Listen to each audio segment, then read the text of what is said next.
ତା ମାଠୁ ଅଧିକ ଦୁଷ୍ଟ ହେଉଛି ଏଇ ପକ୍କା ଦୁଷ୍ଟଟେ। ଜମା ବୁଲୁଛି ଖାଲି ଘିରି ଘିରି ହେଇକି ବୁଲୁଛି, ଆଉ କିଛି କାମ ନାହିଁ, ଖାଇବା ପିଇବା ବି କରୁନି, ଖାଲି ବୁଲିଲା। ଦେଖୁନାହାନ୍ତି କେମିତି ହେଉଛି ଦେଖନ୍ତୁ। ମୁଁ କ'ଣ କହିବି, ୟାକୁ ତ ମୁଁ ଜମା ବି ପାରୁନି।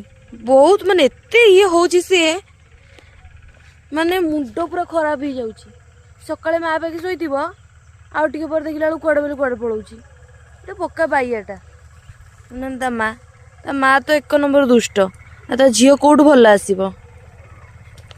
ଜାଣିଛନ୍ତି ନା, ଯେତେବେଳେ ତା ଛୁଆ ହେଇନଥିଲା ମୁଁ ତାକୁ ଏତେ ମାନେ ଛୋଟରୁ ବଡ଼ କରିଛି, ଖାଇବା ପିଇବା ସବୁ ଦେଲି, କିନ୍ତୁ ଯେତେବେଳେ ତା ଛୁଆ ହେଇଗଲା ନା ସେ ମୋତେ ପର କରିଦେଲା।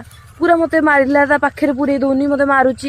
କିନ୍ତୁ ମୁଁ ଖାଇବା ପାଇଁ ଦଉଛି, ମୁଁ ସବୁ କରୁଛି, କିନ୍ତୁ ମୋତେ ପାଖରେ ପୁରେଇ ଦଉନି। ତ କାହାକୁ ଏଠି ବିଶ୍ୱାସ ନାହିଁ। ସେ ମାନେ ମଣିଷ ହୁଅନ୍ତୁ କି ମାନେ ଯାହା ବି ହୁଅନ୍ତୁ, ବିଶ୍ୱାସ କାହାକୁ ନାହିଁ। ନିଜ ଛୁଆ ସଦାବେଳେ ନିଜର, ନିଜ ମା ସଦାବେଳେ ନିଜର। ଏଇଟା ଠିକ୍ କଥା କି ନାହିଁ ଆପଣ